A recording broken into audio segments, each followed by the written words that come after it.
Welcome to the Play Like a Girl podcast, the podcast where we're all about sharing the real stories of amazing women in sport and business, empowering you to lead to your full potential. Kirstan Corben, welcome to the show. Thank you so much, Holly. I love being here today. What an absolute privilege it is to have you. I'm so excited to hear more about you and your career and all the things you've learned along the way.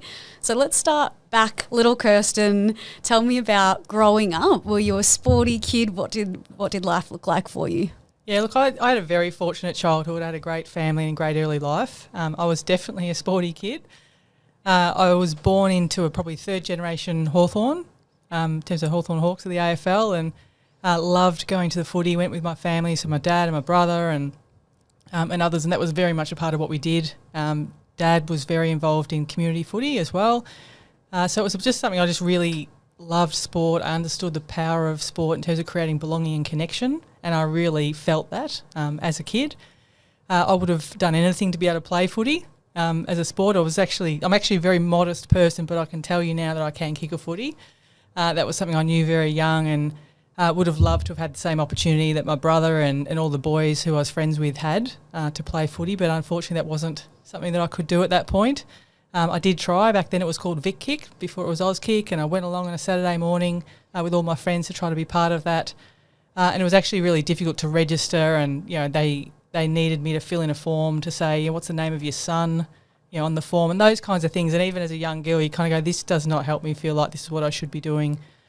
Footy wasn't an option for me. I was really keen to find some other sport. Mum and Dad just kept saying, what about netball? And they'd take me down to the netball courts to have a look at that. And I kept going, why are they playing dresses? Why is that mandatory? And it just to me felt like if you could throw the ball from one end of the court to the other, why can't you? I just didn't get it, why it seemed like a really held back sort of sport. So what happened then was somebody else suggested basketball, and basketball was it for me. That became my main sport throughout all my early years and into adulthood as well.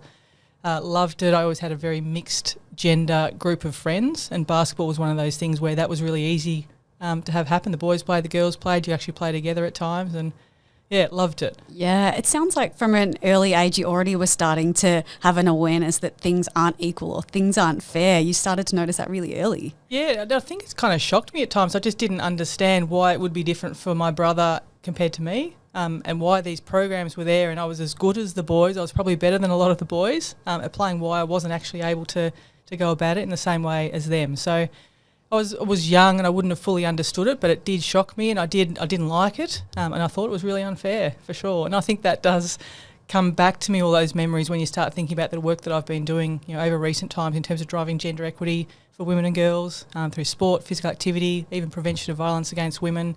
So many topics. We aren't there in terms of having an equal society, and it's still not good enough.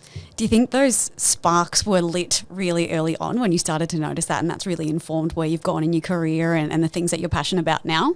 Yeah, for sure. No question for me. So again, when I was young, and you'd write your list of what you want for Christmas, and I'd be going, I want a new footy jumper. I want these kinds of things, which were not necessarily things that all other girls were writing, but I just wasn't interested in doing the typical things girls were doing. My brother and the people around me were doing sport, and I loved it and I was good at it, and that's what I was motivated by. Yeah. As a young girl, were you deterred from being too girly, or did you feel like that wasn't a thing that you wanted to be associated with?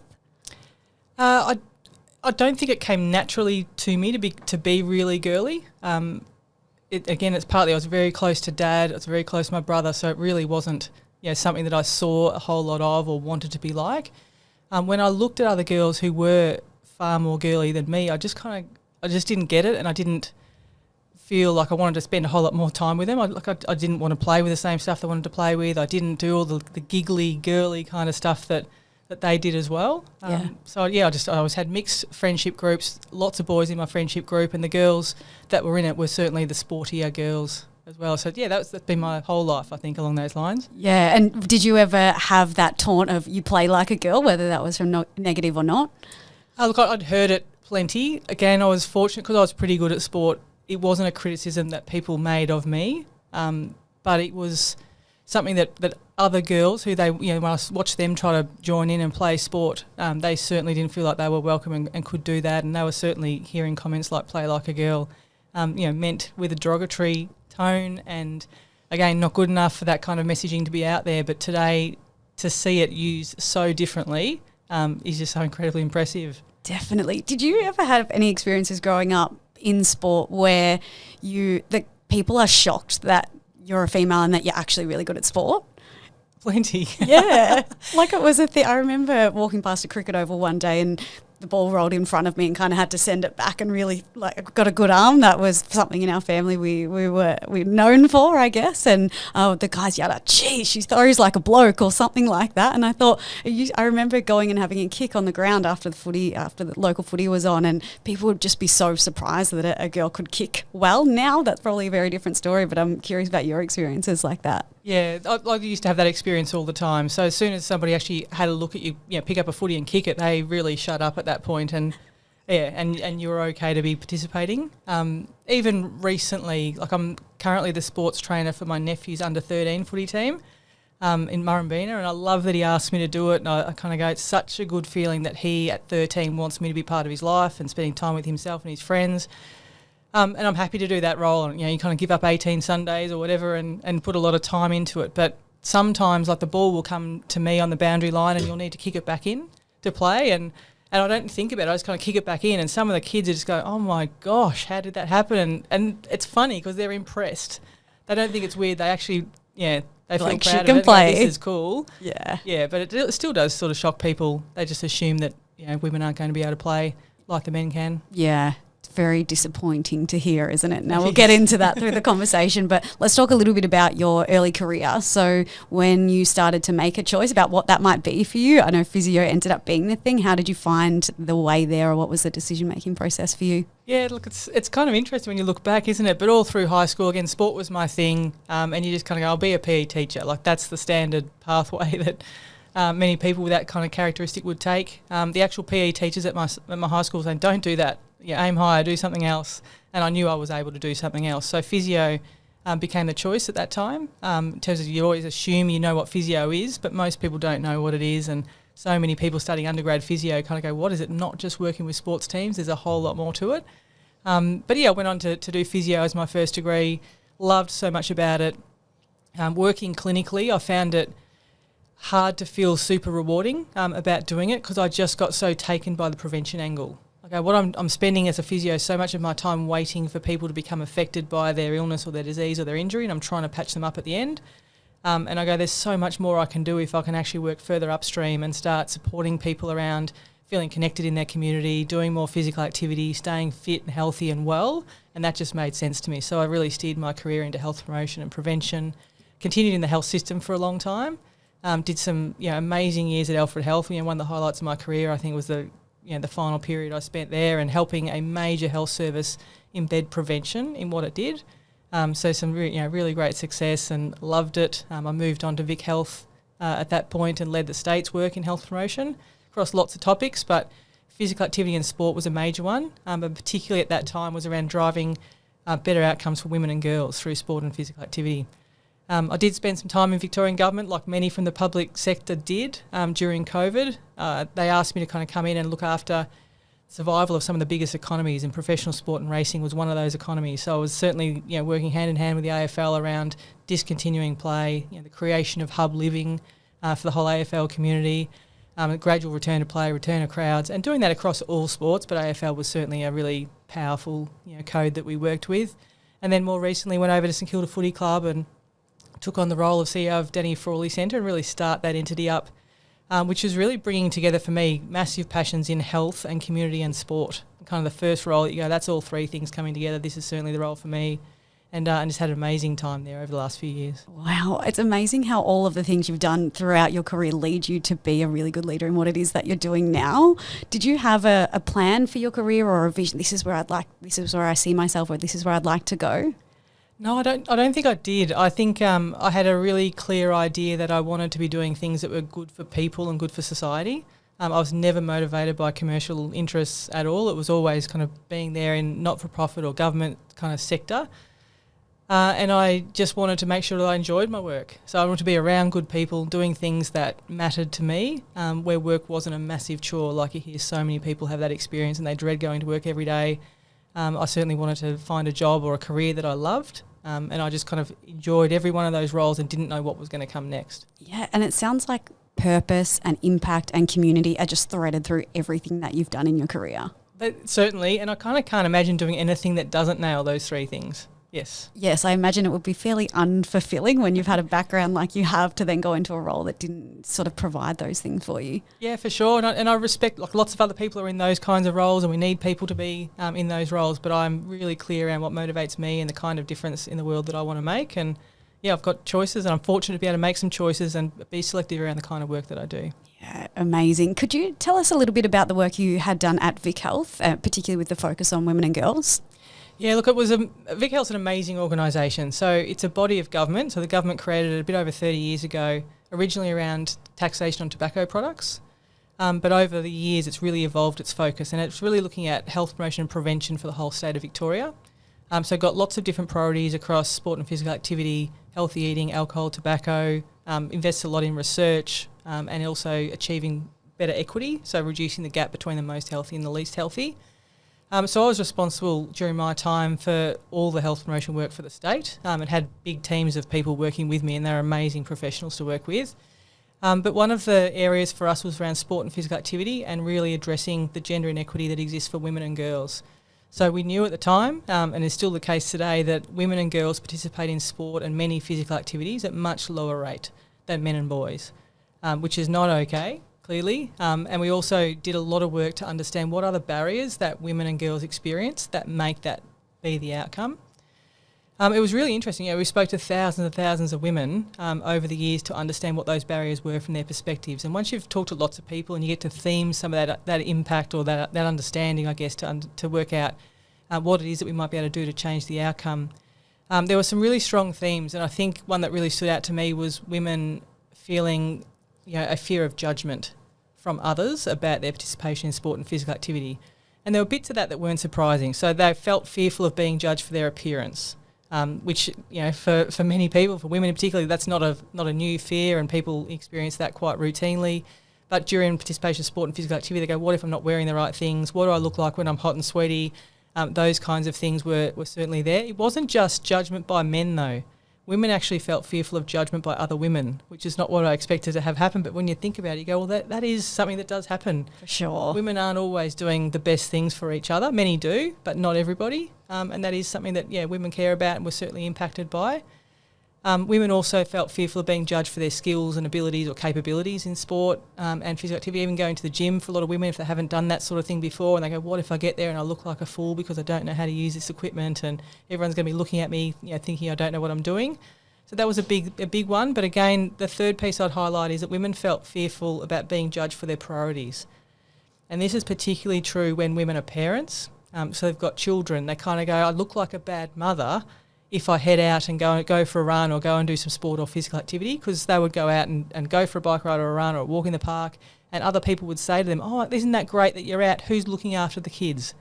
And for many women, they'd be going, that's an absolute blow to the, this self-esteem, going, what, do you think I should be looking after the kids all the time? And the men would go out for a run or a ride or go and play golf for hours on end, and no one would be asking them who's looking after the kids. Yeah, because no doubt the mums probably might already be feeling that guilt herself, and then for someone to say it or highlight it, that is really excruciating, isn't it? For sure, and parenthood is a really tough ask for everybody, especially for women, and we have some stereotypes, I guess, where women do much more of that workload and can be more isolated from society. So questions like that, even if they weren't necessarily intended to shatter people's confidence, they certainly did for so many women.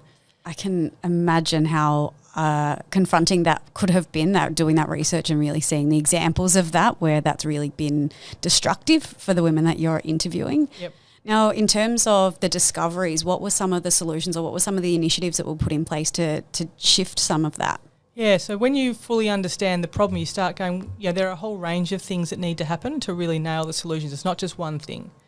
So what we ended up doing is understanding the impact of culture and social cultures, social norms in particular, and that led us to deliver the This Girl Can campaign across the state of Victoria. Some people might know of that. It started in the UK with Sport England originally, and VicHealth brought it to Victoria and redid the campaign for Victoria. So it was on TVs and trams and billboards and all kinds of places where you see those sort of campaigns, and ran for quite a long time. it was amazingly effective at getting women to make attempts at increasing their physical activity and participation in sport. So it was real women. It was women of all sizes, all backgrounds, all abilities, basically presenting themselves to the mass population, including women, and just showing them what's possible and what the positive impacts are of sport and physical activity. So that's been an incredibly successful campaign, but that on its own doesn't change the outcome. So it prompts people to make attempt at changing their behaviour. So if you make that attempt, so you go to the gym for the first time or you go and join a sporting club and you have a terrible experience at doing it, it doesn't matter that you started. You're actually less likely to continue after that. So we also had to invest a lot in changing those experiences. So put a lot of money out there into sporting leagues, clubs, and also entities like gyms and others, so they're actually doing a whole lot better at giving good experiences for women and girls when they commence their participation. Yeah, I recall lots of different initiatives where it almost felt like a soft entry to maybe a new sport where girls and women were encouraged to come down for a try day or something like that, just to make it not as maybe fearful or intimidating as it could be. That was part of the This Girl Can movement, right? It absolutely was. So there is a place for competitive, elite, sometimes professional sport for women, absolutely, a high performance angle. But that's not the answer for so many women. So we actually worked with a lot of sports, so they created modified versions of their sport, so more socially oriented, less competitive, and that was so successful for so many women. So there were some great examples with netball programs where you actually didn't need to be permanently or committed to be part of a team. You could just turn up, and all these women would turn up on the same night at the same time, and then they'd just form teams and they'd just go on ahead and play, and you didn't have to be there every single week if you couldn't make that work. Even lawn bowls, and they did a lot of bowling mothers and babies together. So again, that overcame the childcare issue, and it created a whole lot of social connections between mothers of young babies that otherwise weren't there, which we know that the power of social connection is amazing too. So there were just many examples. The whole sector got behind it with the support of VicHealth and even groups like VicSport. Found some really great examples in some sports, and then made sure those sports shared their learnings with others. So that not to protect it and go, we know how to actually do this, but actually go, here's what we've learned, these things work, these things don't work, share it with other sports so that you basically have a whole movement where all the sports are getting better at the same thing. Isn't it amazing what can happen, or the opportunities that can open up when you stop for a moment and think, what would actually enable the women to be more involved in sport? How can we make this more flexible for them, or a nicer entry or a better environment? Then the women will come. They will form connections, they will create community around sport. But we've seen that with the Matildas. What happens where we provide opportunities, unbelievable things happen. I'm sure you've seen this so many times in your career. For sure. I think we often talk about a negative cycle when things are worsening. I love it when you get a positive cycle. So when you start doing some of these things that are creating a positive impact, you have more people participating, having better experiences, which means you get greater impact and you get more people participating and even better experiences again, and you actually have an upward trajectory for a really long time after that. So that's the kind of smartness in this kind of work. It's not just doing more things that we've always done. It's actually finding those things that are going to lead to the outcome you need and really prioritise those things, yeah. I found sometimes some of the more topical conversations get a lot of light, particularly around getting the girls paid for their sport, or there's some really key topics that get a lot of attention.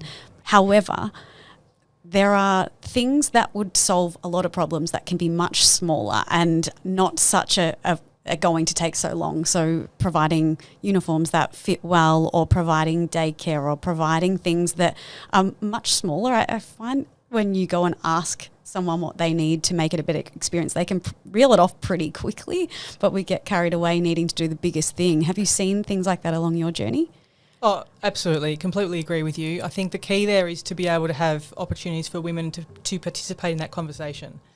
And there are a number of ways that needs to happen, but to be able to openly hear what women have to say about what's going to make their experience better is so important. There's a couple of other things there. So sometimes you actually need to create policy change as a result. So there'd be so many sports that are used to prioritising access to their facilities, so their footy ground or cricket oval or their basketball stadium or whatever the sport is, that facility is prioritised for men. And as they start adding women's teams, the women end up being scheduled on the terrible time slots that no one can make work, and it really, again, prevents the growth that we're trying to see. So looking at policy change and having more equitable access to facilities is something that we did with the Victorian Government and encouraged that across all local government areas, and that made a really big difference as one other example. The other point I think is really important to make is a more high-level one. It's a bit about how we govern our sports. So it's about boards and who makes up boards generally, and those boards make decisions that impact on the sport and the way the sport is run, and then the way the participation and the outcomes flow after that. So there's I've done plenty of work in this space as well, but getting more women to be represented on governance groups in sport and have better experiences, make stronger contributions is certainly part of what we need to achieve as well. I want to talk a bit about that work because I know that you've spent a bit of time with government and wanting to find ways to have more women on boards. What is the current situation, or what was the situation for you to want to get involved and create change there? Yeah, look, so a couple of years ago we did some work which was VicHealth partnering with Victorian Government, particularly through Sport and Rec, and also Vic Sport as the peak for sporting bodies across the state.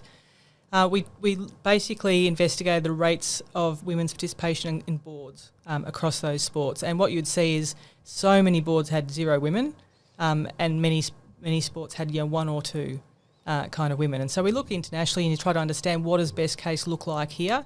That was a topic where we actually brought in targets, and there was a lot of discussion around what the target should be. So what are we actually aiming for in terms of percentage of women represented on those boards? We sat at 40%, and it's not to say that women can't be represented at higher levels than 40%, but if you interpret this as 40% of either gender, and then you can have 60% of other, then that's a really good outcome overall. So we did that. To link the target to funding was a really key thing. So if you just create a target and it's a voluntary target and there's no impact for sports whether they achieve it or not, it doesn't get any traction. But by working slowly and carefully between VicHealth and Victorian Government, who are both funders, big funders of sport, and to give them a bit of a time frame when the rule was actually going to be effective from, those sports knew they would not be able to receive public funding for their sport unless they addressed that particular topic. So it takes a while. That's a big system level change. It takes a while to achieve it, but we achieved it in really probably within 2 years. I think had all those sports, almost all of them, exceeding the 40% target. But it's again, you've got to get women there, but you've also got to do other work to make sure that the experience women have when they are there is the sort of experience that sees them contribute and want to stay and talk to other women about them joining as well. So there's more work to do in that space. For sure. I feel like it's a lifetime of work. It feels like that. Now, Did you identify that there were lots of women with the desire to be on boards? I think both. There's some women there who are going, yes, I don't want to be left out of these conversations. I want to be part of it. And then there's also women who are going, look, I'm kind of okay to do it, but I don't know if I'm capable. Everyone can experience the imposter syndrome at any point in time. It is particularly common for women to experience that. So many women are sort of saying, oh, if they need me, I will, but I don't think, there'll be better people than me. I don't think I know enough. And what if I say the wrong thing? And so that was a really big part of it. So what we actually did a lot of capacity or capability building for women. So women who had at least a bit of interest in it, then we would fund all the training, governance programs for them, mentoring programs for them, so they can actually feel over time more confident around their capabilities and make stronger contributions. I see that a lot in kind of the areas of building up women and providing more training for women. I think it's really important to do, but I also think there's a huge opportunity for us to look at how do we actually provide stronger capabilities for men around how they work with women. There are so many board chairs in sport who will be men who are used to working with male directors, and just putting a woman on their board does not mean that you're going to get stronger outcomes. You actually need to have the men valuing the process, working differently so that they can get a system and an environment that works well for those females to make their contribution too. We've got people listening to this podcast now, a female who's going, I think that's something I'm interested in, or I might like to do that. Why should she? What are the benefits of a female being on a board? Yeah, look, I think there are huge benefits, and I've had some experience on boards and involved with a health service board as well as some sporting experience as well before. I always look at it in terms of what can I contribute and also what am I going to learn in terms of doing it. So I think you've got to make sure you get value in both of those spaces. So basically by being a director or joining a board, you become responsible and influential over that sport and that organisation and how it operates. So for me, I always want sport to do better. I want it to be more inclusive. I want more people to be benefiting from that sport. So I can't see myself just sort of sitting back and expecting that change to happen. So for me, it's a case of kind of leaning in, being part of that solution and driving that impact. You can't expect it to be a simple, easy journey, and you can't expect everyone to be dying to hear what you've got to say. It's all about relationships and influence and choosing your moment and finding ways to come up with solutions that are win-win, with multiple objectives. So it's not an easy thing. That's why it's really important to know why you want to do it. So to have your clear why or your purpose at mind and use that as your motivation, and get some support around you. Some people who are more experienced who can help you work out how to set up certain improvements that you want to be able to make. Yeah, it's not always going to be pretty, is it? That No. leadership journey. I think we don't talk about enough, or we're not educated around early on about the challenges and the difficulties that you're going to face if that's the journey that you're going to commit to. I'm curious about your leadership journey. I know leadership is something that you're really passionate about and something you've spent time studying. For you, what have been some of the things that you've wish you knew sooner about what it means to be a leader who is creating, who is influential and creating change? Yeah, look, I do love the concept of leadership. It's one that I'm always learning about, and I think you've got to go into it knowing that you never stop learning. You are constantly changing and developing your thinking, and that's certainly been a key feature for me. I think a couple of standout points that I guess I learned really early on is that I can achieve so much more through the potential of a team than I can through my own kind of potential. And you don't necessarily learn all that through school and your early years. You're kind of very much an individual going through that experience. But once you start in the workplace and the first few experiences of leading teams, and you actually kind of go, we can do so much better if we actually make us work well as a unit. It's a bit of an analogy there as well with sport, because sport is often about teams, and the team will do better when everybody in the team is engaged, feel like they belong there, they feel included, the relationships are strong, they know their role. All of those things really apply to workplace as well. Do you find yourself making those connections between sport and business often? I do, and I think working in sport in my most recent role, I was able to take up just a lot of my general leadership knowledge and apply it to sport. Had some really interesting conversations with the coaching staff at St Kilda Footy Club as well, where you kind of hear them talking about the leadership they're trying to develop within their team and who's delivering and not delivering that leadership potential, and be able to kind of have some conversations with them about why are they expecting every player to deliver in exactly the same way, or to contribute to the conversation in exactly the same way, because it doesn't happen in life. You don't have every team member contributing the same amount of words or the same amount of time in a meeting, and you wouldn't want that. You want people to contribute their potential in their way, so you really do need to understand people as individuals and work out what is going to bring out the best in them. I think one of the leadership things I learned really early, people would always talk about the golden rule, and they say the golden rule is to treat people the way you want to be treated. And somebody who's very, very, very smart spoke to me earlier and said the golden rule is no good. You've actually got to think about the platinum rule. So one step up from gold is platinum. The platinum rule is you should treat people the way they want to be treated. And you kind of go, God, it makes so much sense when somebody says it to you, but the way I want you to treat me, the best, if you know that you can treat me that way and you're going to get the best out of me, but the way you might want me to treat you could be quite different, or the way the next person wants to be treated is quite different. So we're all different. We've got different strengths, different characteristics that bring out our best. It's a case of really properly knowing people and flexing in the way that you lead so that you can get the best out of people. It reminds me that leadership is just not an easy feat if that's going to be your approach, because there needs to be time spent to build those relationships and a real curiosity about humans, which in a busy world where in a leadership position the world is asking a lot of you, people are coming to you constantly. How do you find that you're able to build those relationships and lead really powerfully? How's that balance been for you? Yeah, look, it's a piece that I love, so I don't have too much personal trouble putting time into it. I do see leadership as just kind of one giant relationship, lots of little relationships, but overall leading a team and an organisation, it is one whole relationship with lots of interconnections between many people. And the more you can nail that relationship, the more you're going to be able to deliver. Like, it is that kind of simple. I think early in my career, again, I used to think I was having conversations with people and doing things where I should have actually been spending time doing something else. I'm just talking to these people and I'm not spending time productively. But the more you mature and develop and you actually see the value in those conversations, you go, this is the investment I should make. This is where my time is best spent, by actually getting to know someone, finding out what they are loving about their role, what they're struggling with, what they wish was different, genuinely listening, doing something to try to improve things for those people. The relationship value you get from that, that person becomes more effective, and then they share that with other people and everyone else becomes more effective as well. You've got to have a curiosity, you've got to care about people to do it exceptionally well. And have you had any barriers to you wanting to lead in the way that you desire? Yeah, for sure. I think, depending on who you're working with, you might work with other CEOs that have a very different approach or different values around leadership. You might be working with a board who doesn't see the value of those sort of relationships.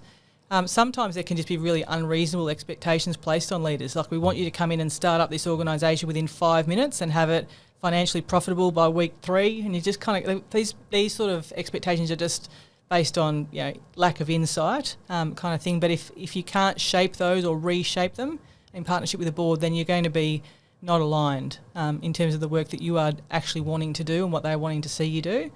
There's a lot there. Again, you've got to use your relationship with the board or those people who are shaping those expectations and influence them. Show them the value of different ways of going about things.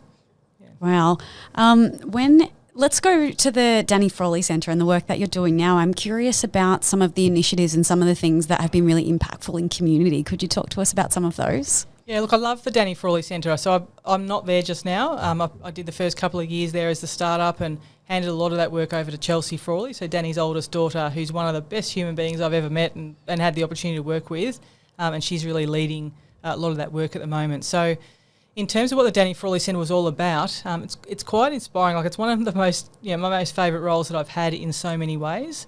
Danny was an amazing person, a well-known person, not a perfect person, but he cared so much about other people, which is why he did the really difficult thing of talking openly and publicly about his own journey and his experience. And the fact that the Frawley family have teamed up with the St Kilda Footy Club with support of many others to create the Danny Frawley Centre and drive that impact into the community is just a really powerful thing. So what it's taken really is for the St Kilda Footy Club to open their doors, share their intellectual property, democratise their expertise and take that to community. So that's been a lot of the work I've done over those first couple of years. Instead of a professional sporting team knowing exactly what it should be doing about its mental health and mental fitness and limiting that delivery to a men's and a women's footy team, we're going to say we take these learnings and we're going to share them into the community. So democratise it. So many more people should be benefiting from this work. So that's the general principle, but we've done heaps to shape what is mental fitness as a concept. What is it made up of? How do you measure it? How do you build it? And delivering so many programs into schools, into sport, into workplaces as well, so many people can get the benefit of that and drive improvements in their own mental fitness. Really important, I think, that people have the individual skills and capabilities to do it, but it doesn't work if you are back into an organisation or a family environment that doesn't support that.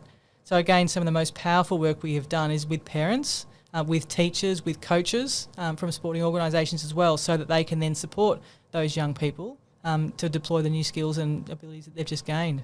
Wow, imagine the societal impact if that's the education that's happening in schools. It's unbelievable, and I've worked in the health system for a really long time, but I have never seen the health system be able to engage with young people like the sports system can. So again, the appeal around that particular role for me was to leverage that sporting platform. The AFL in our part of the world is just one of the most powerful platforms we have. There's a huge opportunity for it to drive massive impact into the community. We have such an opportunity through sport to educate. It has been mind-blowing to me that that's not an avenue that we choose to use. It's interesting and it's engaging and it's emotive and people already love it. Let's use it as a vehicle. We do that at Play Like a Girl, where we are teaching life skills but using sport as the vehicle to do that. And it's combining things that people already enjoy learning, sport, community, and there is so much impact in that, but I feel like it's so underutilised. Yeah, I agree, and that was, again, what inspired me about the opportunity, and it's building. So we should see so much more of that from sport over the coming period. I think when we're talking about mental health in particular, the power of belonging and feeling connection, so connection to other people, connection to your purpose, are so important in terms of your overall experiences of mental health. And again, I haven't seen a sector like sport deliver that outcome more strongly. So I would have lost count of the number of stories I've heard from Saints supporters, and they're a pretty resilient group because the Saints are pretty much the least successful club in the AFL with their one premiership. But when people actually tell you about why they joined the club in terms of being a member, why they got involved in the Saints, their stories about all the tough times they've experienced, it is unbelievable when you understand what a footy club means to people. And it's not just St Kilda. Every club would have thousands of those stories across the board. So sport does amazing things already in terms of getting people to be part of a social group. And when things go wrong for them, they do better getting through those things because they've got networks around them. So there's a lot that sport's done. I get so excited about what would be possible if sport seriously did a whole lot more. Yeah, I often have the moment of feeling really fortunate to have grown up in sport or be immersed in that world. I'm curious, from your perspective, growing up in sport and being immersed, do you see the skills that you learn through playing sport play out in your leadership? Yeah, undoubtedly. I just kind of, and you can, sometimes it's just normal for you, so it's hard to see it. It's more when you have contact with people who didn't have sport as their background, and you kind of understand what they're actually learning. And some of that is about not being so much of an individual. It's not about you. And when you play sport, you get that drummed into you really early, you do. Which is important for everyone. It's really important for young boys as well to actually have their mates pull them back into line the way that young boys do all the time. I just think that stuff is so important for us to understand how society works, how we play our role in society, to benefit ourselves, but also the contribution we can make to other people around us. What would you like to see happen in the next couple of years in terms of sport and education? Oh, plenty. I mean, I would just love to see the sustainability and survival of sport. It's a very commercial entity. It is always worried about its financial position. And so I get that, I understand that. I would love that to be secure where that is not its focus and it's actually focusing on the impact that it can create. I love the work it's doing in mental health. It's doing heaps around pride and inclusion and many other topics as well. I think those sort of things get a lot of attention when they start to happen and you kind of go, that's really good that it's happening, but I'd love that stuff to become so normal where it's not needing any attention, where we just get past this thing of being excited that a footy club's doing something special in the mental health space because they should all be doing it. And it's just the way that they actually work. Yeah, I love that you shared that. It makes me think about some of the sporting codes and realise we're in survival a lot of the time. So being able to be really proactive and do things that we know that we have the potential to do don't really get much airtime. Yeah, it's not my natural way of thinking in terms of thinking commercially and those impacts. And certainly that was something that I needed to learn very quickly, jumping into an AFL club like the St Kilda Footy Club and just getting that context right. I think as everyday people, we assume the AFL industry is so incredibly wealthy, therefore all clubs are financially comfortable, everyone's getting paid squillions and there's no stress around money, and it's just not the reality across many clubs. There's only a few that probably are really financially comfortable. Clubs like St Kilda Footy Club are in debt and financial stress as the norm. So when you think about decisions and opportunities in front of you, if you haven't got a good commercial outcome with your idea, then just don't worry about it. Kind of thing. So I'm not used to having to think commercially to that extent. It was a great learning for me to understand how can I deliver the community impact that I care so deeply about in a way that is commercially responsible, even profitable. And we did a really good job with a lot of that, and we were able to generate revenue from advantaged parts of the community, even like big corporate organisations who really wanted to hear the stories through the Danny Frawley Centre. We would go and deliver those with a very big price tag attached. And we would own that price tag and go, this is why we're charging you so much, because in terms of engaging us for that particular program, your revenue is now supporting this work across 10 footy clubs. And you just own it and let those corporates who could certainly afford the price tag know that they're actually contributing into community impact as well. So for the commercial outcomes, speaking to some of those big corporates, it was about sharing the impact that their investment's going to have for them. Was it a CSR kind of initiative, or how did they find, outside of it being, of course, impactful and super important, was that the need for them? Yeah, there's a bit of a mix among those corporates. Some of them do have a CSR portfolio, so corporate social responsibility, and really want to be showing impact in those spaces, so that's quite straightforward for them. Others aren't used to doing that, and they're just really focusing on spending the money so that their organisation benefits. And so sometimes you just need to accept that, and you do that, and you build it over time. But for many, we had really helpful conversations around who's Danny Frawley, what did Danny stand for, and Danny was very well known for sort of sayings like, look over the gate to your mate, for example. It was never about only him. He was always there for other people, even when he was going through some of his darkest times. And again, me being in that role for a few years, I've lost count of the number of people who were connected to Danny who just rang and made contact and going, here is the difference he made in my life, or I would not be here without him. And so many emotional stories along those lines. It's certainly a part of him, and it's a part of his legacy through the Danny Frawley Centre. So we often talk to people about paying it forward. You can pay for your own ticket to attend an event if you want to. You can pay more than that, and you've then funded somebody else who's not in as much of a fortunate position to be able to afford it. Wow. Tell me how important storytelling's been for leadership. Huge, I think. Again, probably over time, I've learned more about the power of storytelling, and it's not just a case of having facts and conveying those facts and expecting people to listen and be convinced by it. We are all emotional beings, and I know I'm incredibly compelled by other people's stories, and I'm seeing that so many other people are as well. So there is an endless amount of stories out there. It's just a case of having relationships with people, finding those stories that really align with what your message is, that the change you're trying to create. And they're incredibly powerful. So again, when I think about the things that I've achieved across my career, there's lots of things that are technical achievements and you could speak about in a really formal way. But the things I'm most proud of is those people who came to me telling me, here is the impact. Here's the difference you've made or your program has made in my life. And that's the stuff that I remember. Is there a standout story for you? Oh, there's probably too many. There's certainly, being in the mental health space and, thinking about Danny's suicide, there's certainly people who have just turned up at the Danny Frawley Centre as their last-ditched attempt to go, is there any help out there? What can happen here? And, there was certainly a guy who turned up one day. He came on the train, he was a Saints supporter, and he just walked into the Danny Frawley Centre saying, can anyone help me here? So it turned out he was at incredibly high risk of suicide that day. He had a plan for when he returned back to his apartment around how that was happening. He had it all set out, and he tried lots of supports. And what happened there is, I guess, we just ended up spending several hours with him and talking through his situation, getting all the right support around him, and getting the emergency health care that you actually need in that kind of situation. And hearing from him several months later, him ringing and going, I just want to tell you, here's where I'm up to, and I'm on top of these issues, and and the rest of his story. It is it's nothing more emotional than that kind of thing, where you actually go, here is a really big reminder of why we do what we do. There are heaps more people than that one guy, but that is one story. And when you share that with other people, they go, I want to contribute, I want to be part of this. We need to have many more of those kinds of stories created.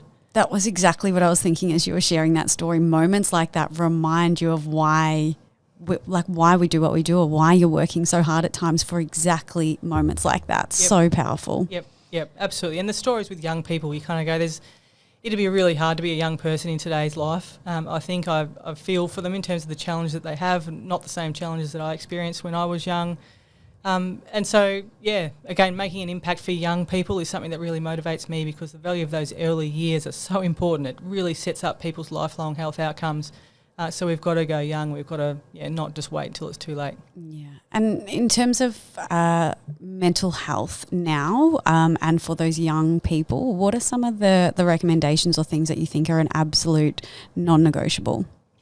Yeah, look, I think it's a case of having open conversations. The time when there was a lot of stigma around mental health and wellbeing or mental illness, hopefully they are fading into the distance for the whole population, but especially for young people. I'm really impressed by young people. I think they can teach us a whole lot around how you let go of some of those things from the past, and you just be open and don't feel the sense of shame that previous generations have felt. I think it's about connection and belonging. We've talked about that point a couple of times, but for young people, they need to feel like they've got people around them who care, who genuinely care about them, who know them, who understand them, and those people can be in family life, school life, sport life. And sport is one that we've probably in the past often underestimated, but for many young people, sport is where they feel really comfortable, and that's where they've got some of their most influential people around them. So a lot of that I think is trying to make sure that if kids are connected to other people, they've got people that they can lean on and talk about challenges early. That is by far the best thing we can do. We don't want to have to treat illnesses once they develop. We've got to get into that preventative space. But regardless, things will go wrong for people at times. There will be mental illness among our young population, and we just want to be able to make sure that we identify it as early as we can, and they self-identify and they feel open and comfortable about getting that support as early as possible. Yeah, so some of those key things that you mentioned there were connecting with community, talking about how you really feel, and letting someone know if you're not feeling that well. Absolutely, yes. And a lot of the programs we delivered for young people talked about themselves and the way that they feel in their own mental health, but they had a massive focus on those around them, the impact they can have positively and negatively on their peers as leaders, but also just generally as teammates or peers at school, and how important it is to look out for your mates, to understand when your mate might have changed in terms of become really quiet or withdrawn, for those sort of things, and what you do in that moment, how you have a meaningful conversation to check in on someone or to get them support if they need it. Yeah, what would be something that you would recommend saying, or a way that you could ask if you're feeling a little uneasy? Yeah, again, I think this is an interesting one, and there's certainly training you can do to work out how to actually ask. I think you need to come from a place of compassion and care. If you're kind in the way that you ask, you don't have to stress too much about getting the wording wrong. So this is something that people feel really worried about. What if I ask them and I make it worse? That's not something that actually happens. People just need to hear that somebody cares. So you can often do things like, I've noticed that you've become more quiet than normal. I just want to check, are you okay? Is there anything that we can actually talk about, or can I be there for you? Those kinds of offers. It's not to say that somebody must tell you everything about their life, but they need to know that you're there and you're willing and you're open and you are not judging them for it. You don't always get a conversation the first attempt. So I think it's really good to kind of go, this is really important to me, I'm going to check in with you again later if that's okay. And you do follow up the next day or the next week, the next time you see that person, to check in again. But again, young people are exceptional at doing these things, far better than I think we were when we were young. Yeah, it's those small moments really, really matter, don't they? They do. Wow. For sure, yep. Well, thank you so much for your time, for your practical tips, for your experiences and sharing so openly today. I so appreciate your time, and I think that you are just such a standout, impactful leader. So thank you for everything that you do. No, thank you, Holly. I've loved the chat too, and I love what you guys are doing. You're just in such an important space, and really happy to be part of it. So thanks for having me. Thanks again. Thanks, everyone.